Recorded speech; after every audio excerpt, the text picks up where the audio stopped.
Oke, Bismillahirrahmanirrahim. Assalamualaikum warahmatullahi wabarakatuh. Selamat pagi, mahasiswa rekan mahasiswa yang saya sayangi dan juga saya banggakan selalu. Semoga saudara semua masih tetap sehat semua dan juga masih semangat untuk kuliah walaupun dalam masa pandemi saat ini. Oke, pada hari ini kita akan melanjutkan perkuliahan kita mengenai attached group. Dan hari ini saya akan membahas mengenai attached group dengan jenis rotating biological contactor. Sedangkan untuk materi mengenai attached group sendiri, itu bisa dilihat sendiri nanti di video rekaman saya di YouTube dengan judul yaitu pengolahan biologis untuk mata kuliah SP, satuan proses. Untuk di video tersebut saya telah membahas mengenai perbedaan antara suspended group dan juga attached group. Oke, untuk hari ini kita akan membahas mengenai rotating biological contactor saja.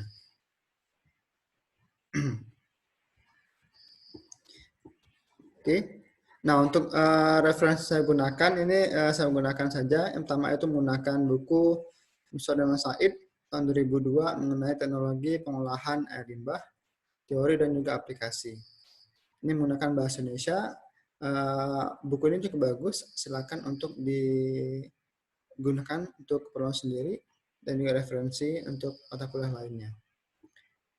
Nah, RBC merupakan salah satu teknologi dari modifikasi pengolahan air limbah dari suspended group menjadi attached group atau biofilm melekat.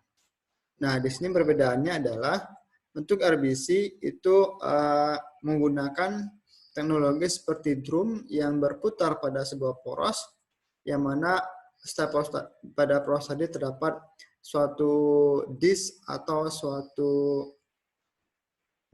modul disk yang memiliki media yang berpori.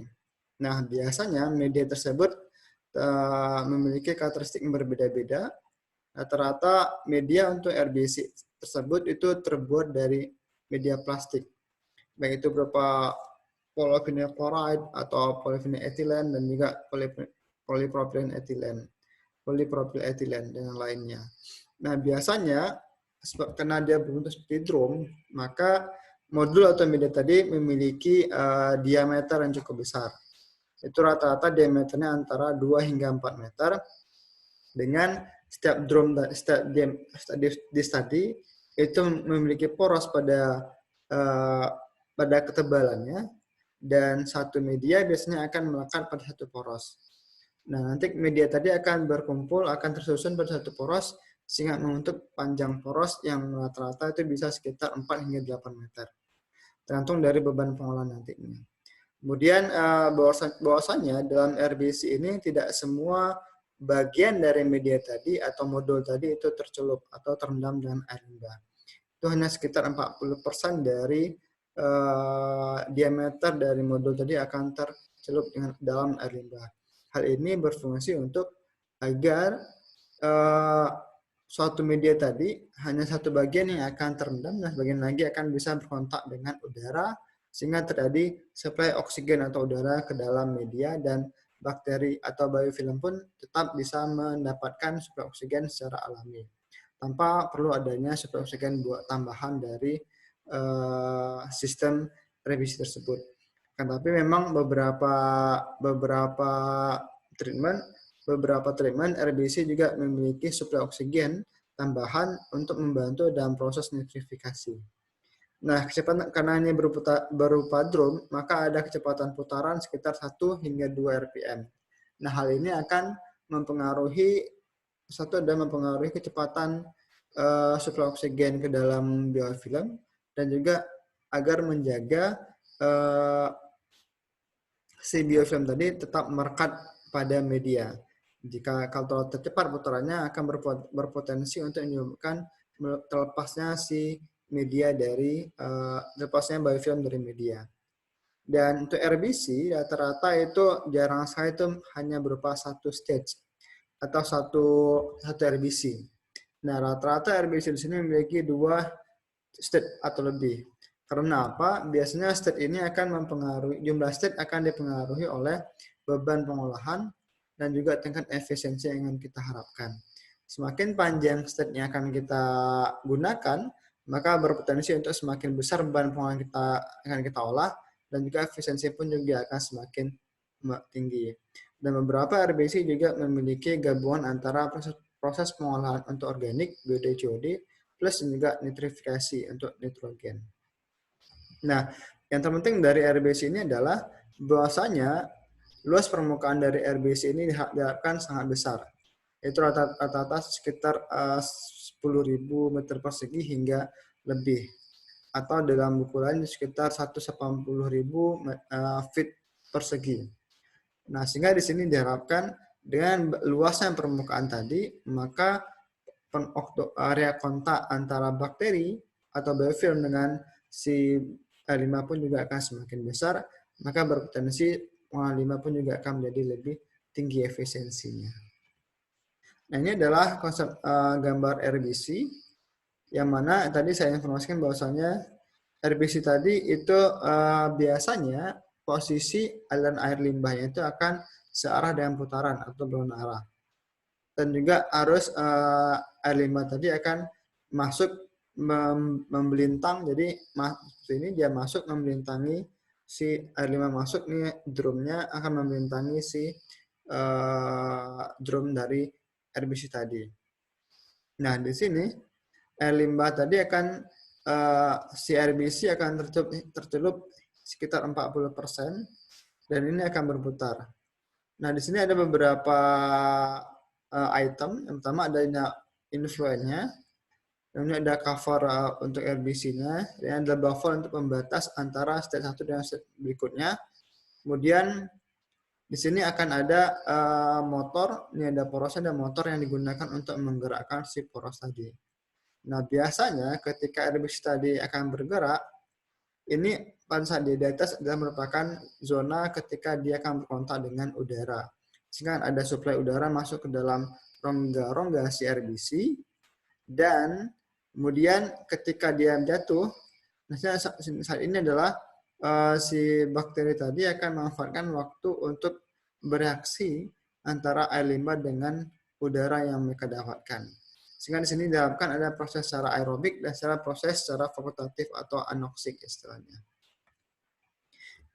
Nah, jika kita lihat di sini, proses aerobik itu rata-rata terjadi pada saat dia ada suplai oksigen masuk, baik itu biofilm tadi, karena tadi biofilm itu memiliki ketebalan antara 2 hingga 4 mili, maka area yang dia memiliki suplai area aerobik itu berada di bagian permukaan, ini bagian permukaannya, ilustrasinya, dan bagian untuk anaerobik itu bagian dalam.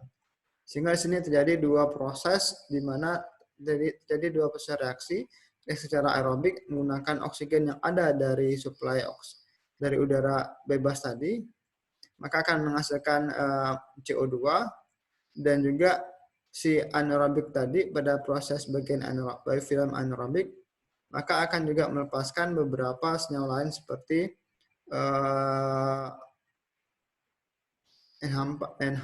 seperti CO2, dan juga ketika ada proses aerobik, maka terjadi proses nitrifikasi secara alami untuk perubahan amonia menjadi nitrit dan nitrat. Nah, untuk biofilm yang untuk anaerobik, ini terkadang akan menyebabkan kondisi dalam RBC tadi sedikit asam, sehingga ada bau yang cukup tidak sehingga terjadi ada bau yang cukup menyengat. Sehingga di sini rata-rata perlu dilakukan kontrol yang cukup baik untuk mencegah agar tidak terjadinya fase aerobik yang begitu besar dalam proses RBC. Nah, ini yang merupakan contoh dari reaksi yang terjadi dalam biofilm pada kondisi attach grow. Nah, sini bisa kita lihat, di sini ada zonanya, aerobik, mikroaeropolik, anaerobik, ataupun fakultatif. Ini juga jenis bakteria yang bekerja dalam masing-masing fase tadi atau zona tadi. Ini adalah metabolic process, proses yang terjadi untuk masing-masing bakteri tadi ini adalah reaksi kimia yang terjadi dalam suatu masing-masing zona dan juga adalah produk yang akan dihasilkan. Nah, kalau kita lihat di sini, yang tadi untuk area zona aerobik pada biofilm tadi akan menghasilkan suatu gas CO2 dan H2O dan juga beberapa non-organik baik dan juga nitrogen ini akan terubah menjadi nitrat, CO2 dan H2O. Ini adalah pada bagian zona aerobik. Sedangkan untuk zona yang anaerobik ataupun bisa antaranya atau mikroaerofilik ini rata-rata akan menghasilkan senyawa lainnya seperti CO2, H2O, hidrogen, dan H+. Kemudian juga bisa menghasilkan beberapa komponen lain pada fase anaerobik.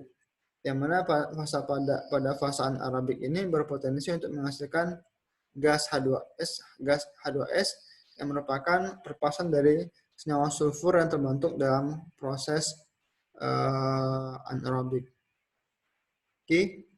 Nah, ini adalah untuk proses reaksi untuk beban pengolahan yang cukup besar. Sedangkan untuk beban yang akan lebih sedikit, maka akan berkurang mulai dari fase anaerobiknya. Sehingga akan tergantung dari beban tadi. Semakin kecil bebannya, maka akan semakin kecil pula tingkat biofilmnya, maka akan semakin berbeda pula zona yang akan terjadi. Nah, rata-rata ini merupakan reaksi yang terjadi untuk masing-masing zona pada biofilm, dan ini bisa menjadi rujukan untuk proses tadi. Nah, sehingga di sini diharapkan pada proses RBC terjadi satu reaksi aerobik dan juga reaksi anaerobik tergantung dari ketebalan biofilm yang terjadi. Nah, untuk RBC, ini merupakan layout RBC. Untuk RBC memiliki kelengkapan ataupun unit pengolahan yang sama, memiliki pre-treatment, baik itu seperti bar screen, kemudian wheel chamber, dan juga memiliki pengolahan bak pengendap awal. Nah, di sini bak pengendap awal juga berpotensi sangat penting untuk menjaga aliran limbah dan juga menghomogenkan aliran limbah dan juga mengurangi beban pengolahan BOD. Nah, di sini terlihat bahwasanya untuk RBC memiliki jumlah minimal 2 yang berpotensi untuk mengolah agar bebannya semakin kecil dan efisiensi semakin meningkat. Nah, setelah RBC juga diletakkan juga bak pengendap akhir, yang mana bak pengendap akhir ini bertujuan untuk menampung sludge yang terbentuk dari atau yang terlepas dari media RBC. Ketika tadi RBC tadi berjalan, maka dimungkinkan ada sludge yang terlepas karena ketebalannya telah tebal, maka sludge tadi akan otomatis terlepas sendiri dan ini akan tersedimentasikan di bak pengendap akhir. Oke. Dan sini baru akan terpisah antara air dan juga sludge, maka sludge akan dikembalikan ke setelah treatment dan yang lainnya. Nah, untuk stage, dalam RBC itu dikenal dengan istilah stage, train, dan stage. Train ini diibaratkan seperti kereta, dan juga stage ini diibaratkan tahapan pengolahannya. Untuk train, contoh seperti bagi berikut, ini merupakan train 1, inilah train 2, artinya adalah untuk air limbah, dalam pengolahan RBC, kita bisa membagi air limbah menjadi 2 aliran, aliran 1 dan aliran 2. Atau istilahnya itu adalah train 1 dan train 2.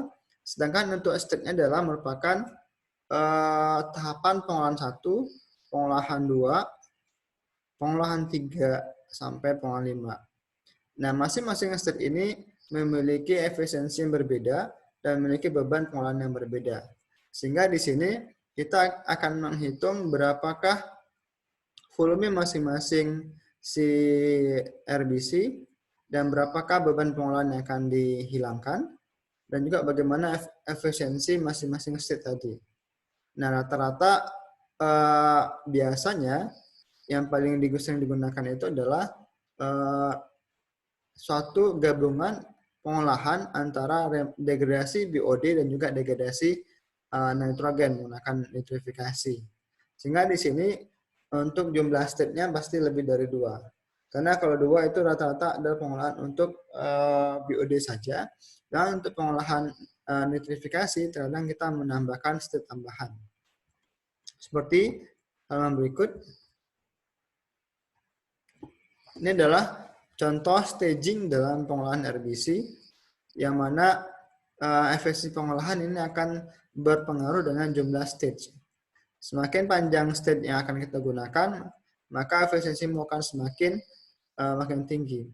Dan juga semakin besar beban pengolahan yang masuk dalam air limbah dan RBC, maka jumlah stage-nya juga berpotensi akan semakin banyak.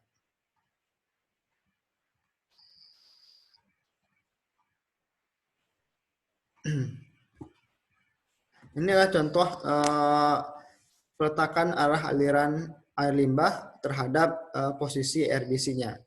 Nah, di sini RBC tadi kita bisa membuat posisi RBC itu baik dia searah, yaitu adalah dia searah dengan arah aliran air, atau dia berlawanan dengan arah aliran air. Dan ini adalah posisi yang mana dia searah berdasarkan sudut dari poros atau poros dari si RBC-nya. Nah, ini masing-masing bisa digunakan dan juga memiliki beberapa keunggulan dan kelemahannya. Sebagai contoh, kalau dia berlawanan arah, ini berpotensi untuk menyebabkan mudah terlepasnya biofilm yang melekat pada media tadi. Karena dia menyebabkan sedikit turbulensi ketika dia bertentangan antara aliran air limbah dengan arah putaran RBC.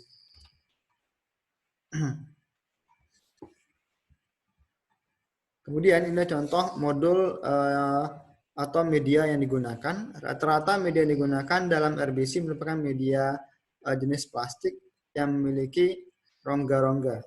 Ini contoh satu media, satu disk yang memiliki ketebalan tertentu. Nah, di sini akan masuknya air limbah tadi. Nah, air limbah tadi masuk dan pada rongga-rongga inilah akan terbentuknya biofilm dari proses pengolahan biologis, dan ini akan air limbah akan masuk sini dan juga akan berkontak dengan biofilm yang terbentuk. Ini contoh RBC-nya, dan sehingga di sini ada beberapa jenis tipe atau pattern dari modul media yang digunakan pada RBC. Nah, untuk kelebihannya yang pasti RBC ini memiliki kelebihan satu, mudah untuk dioperasikan. Karena apa? Kita hanya tinggal menggerakkan poros dan tinggal hanya untuk mengecek bagaimanakah debit yang akan kita gunakan. Jika debitnya kurang, maka akan berpotensi terjadi beberapa kelemahan nantinya, seperti terjadi tercipta cacing dan adanya bau yang tidak sedap dan lainnya. Dan sehingga di sini kemudian adalah dibutuhkan energi yang sedikit daripada dengan aktivitas konvensional. Kenapa sedikit? Karena di sini kita tidak membutuhkan suplai oksigen yang cukup besar, cukup dari alam, atau menggunakan suplai oksigen yang sedikit. Sehingga sini dengan adanya suplai oksigen sedikit, maka kebutuhan listrik untuk menggerakkan blower pun juga sedikit kecil. Dibandingkan dengan ISP atau aktivitas yang memiliki kebutuhan energi yang cukup besar, karena kita harus mensuplai oksigen yang cukup besar ke dalam reaktor suspended grow-nya. Dan juga berpotensi untuk mudah terjadinya reaksi nitrifikasi. Karena apa? Karena di sini kita memiliki suplai oksigen yang cukup dari alam, dari udara, dan juga ada proses anaerobik pada ketika dia tercelup, sehingga diharapkan tadi ketika reaksi nitrifikasi berlangsung, maka akan ada nitrat yang akan terkonversi menjadi gas nitrogen. Kemudian, karena dia lebih bebannya pun juga bisa menggunakan beban yang besar, maka di sini tahan terhadap fluktuatif beban pengolahan. Ketika dia beban pengolahan besar pun juga RBC mampu untuk mengolah air limbah, dan juga ketika dia bebannya kecil, maka dia juga mampu untuk mengolah air limbah tersebut. Nah, di sini ada terjadi beberapa variasi mikroba. Kenapa? Karena tadi dalam biofilm, dalam attached grow itu memiliki ketebalan yang berbeda-beda. Pada lapisan luar memiliki biofilm untuk bakteri aerobik, dan bagian dalam itu biofilm untuk biofilm untuk jenis bakteri anaerobik. Sehingga di sini ada variasi berbeda dari masing-masing ketebalan si biofilm.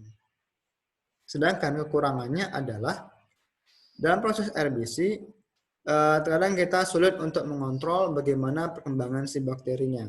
Karena di sini bakteri itu tumbuh secara alami dan juga akan bisa melepas secara alami karena beratnya atau sudah tebalnya dari media yang tumbuh tadi.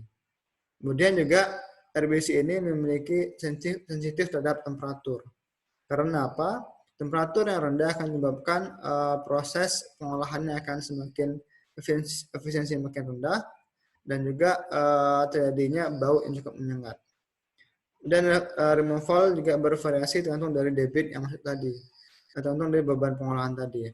Nah, terkadang beban pengolahan yang tidak seimbang, baik itu berlebih ataupun berkurang, itu akan berdampak kepada produksi ataupun biofilm yang akan tercipta.